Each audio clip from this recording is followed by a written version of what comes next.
continuation ng aking pag-share ng about sa aking bag. Nung last video ko, sinabi ko sa inyo na mayroon akong nakuhang something dito sa first bag ko. So, i-share ko sa inyo kung ano yung nakuha ko dito. Andito pa sa akin yung nakuha ko na yun. Maliit na bagay, pero imagine sa 5 real, may makuha kang gold, kahit maliit lang, di ba? So, nakakatuwa itong bag na to. So, i-share ko sa inyo. Ito yung hikaw na nakuha ko. Maliit lang siya, itong hikaw na to. Ito ay inilalagay sa ilong ng mga tao dito. Mga babae dito karamihan, gusto nila meron silang butas sa ilong. So, itong hikaw na to, pinatingnan ko na to sa alhasan. So, sabi nila 21K na itong hikaw na to. So, kung bibili ka talaga sa alhasan ng panglagay sa ilong na hikaw, itong halaga nito, nagkakahalaga siya ng kulang 200 real ang isa. Kasi naiikot-ikot siya na parang may tornilyo, tapos ipapasok sa loob ng ilong, yun. So, nakakatawa, diba? Kahit maliit na piraso ng ginto, mayroon akong nakuha dito sa bag na to. Hindi ko talaga makalimutan kung experience ko na to. So, sana sa mga ibang pag-uukay-ukay ko sa Harrods naman, makakuha pa ako ng ganitong klase. Or higit pa, kasi meron akong kaibigan na may mga nakukuha talaga silang gold. So, swerte nila yun. Kasi may mga iba na hindi naman tinatanggal yung mga baso-basura dun sa bag nila pagka itinatapon dun sa Harrods. Kaya, makakakita ka talaga ng mga bagay na pwede pa na gamitin. Karamihan, mga make-up. Pero hindi naman namin yung ginagamit yung tinatapon na. Pero merong mga laman na mga gamit-gamit sa loob ng bag. So, continue ko lang din ha. Yung share ko ulit yung bag ko na pinaka nagustuhan ko na nabili ko din, 5 real din. So, 65 pesos po ang 5 real dito. So, i-share ko sa inyo yung bag na pinaka unang bag na sabihin ko na branded. Kahit na luma, may damage, pero nabili ko siya sa halagang 65 pesos or 5 real. Nakakatuwa. Papakita ko sa inyo yung bag na yun. So, eto na siya. Ito yung bag na yun. Nakikita ko to lagi sa online selling. So, mahal pa siya. May floss siya dito, watermarks. Ayan. Ayan yung pinaka-floss niya, watermarks. Saka minimal scratch dito sa gilid. So, sabi nila, pwede ko naman daw itong ipabags pa. So, siguro pag uwi ko ng Pilipinas, maghahanap ako kung saan yung pwede kong ipabags pa yung bag ko. So, mga friend, kung meron kayong alam na magandang lugar kung saan pwedeng ipabags pa itong bag ko sa Pilipinas, so comment nyo lang kung saan meron kayong alam. So, ito. Meron pa siyang kasama, padlock. Wala nga lang siyang key. Talagang legit na LV talaga siya. So, ayan yung close niya, Ayan, watermarks. So, itong mga itong handle niya, wala namang close. Maganda. Ayan, tinatapon-tapon lang nila sa Harrods. Yun nga lang, mayroon lang sign of usage na talaga. May mga scratch na talaga sa mga gilid. Ayan, watermarks. So, okay na lang din, di ba? 5 real, may branded ka na Louis Vuitton. So, bongga na. Ganda-ganda talaga niya. Maayos pa. Meron lang mga scratches dito. So, maayos na maayos pa talaga.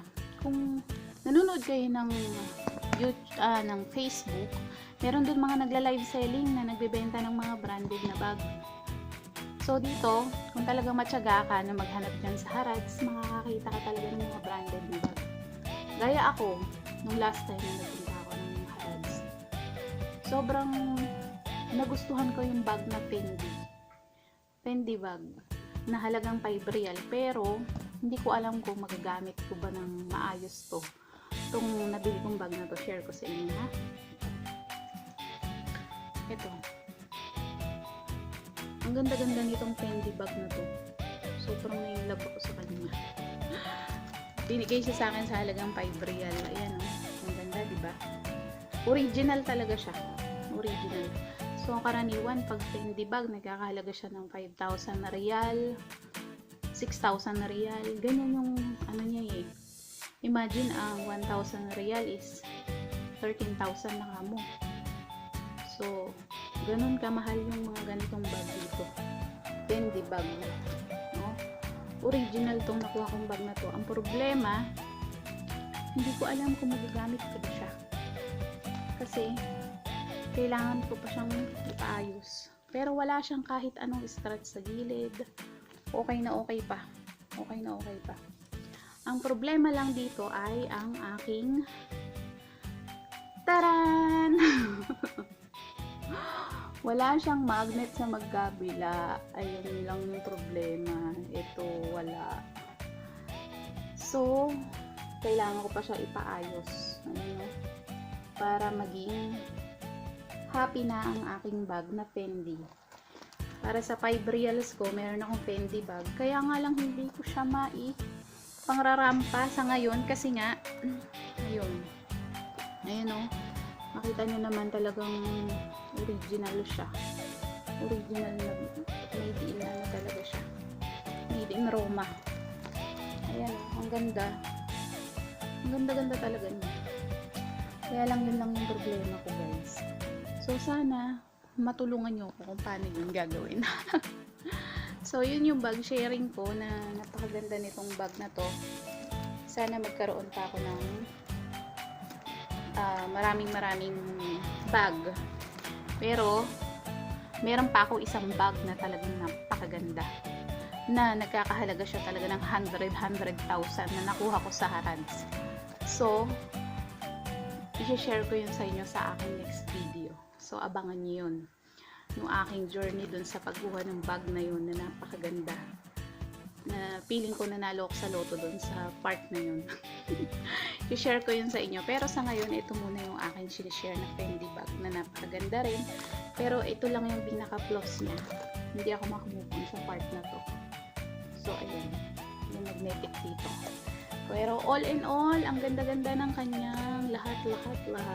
Ayan o. Maganda, maayos. So, yun lang talaga yung naging problema nito, yung magnetic niya. Ang ganda.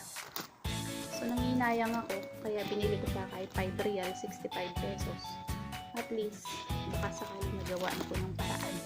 So, sana mag-comment sa akin kung saan yung magandang paayusan ng bag yan sa Pilipinas pagbalik ko. So, share ko sa inyo sa next video ko yung paano ko nakuha yung bag na napakaganda. Na para sa akin, napakamahal talaga. Sinearch ko siya, nagkakahalaga siya ng $5,800 US dollar. So, sana next video ko, abangan nyo, makikita nyo yung bag na yun. So, thank you. Please like and subscribe.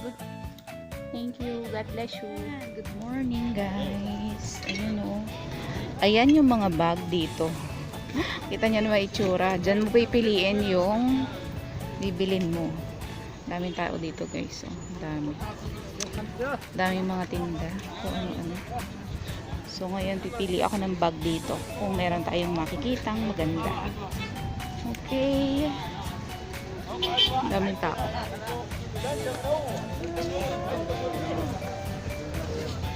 Dami.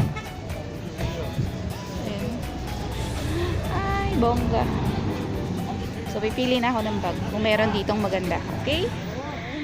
Bongga yung bag ni Kabayan. Magkano bili mo? 5 lang.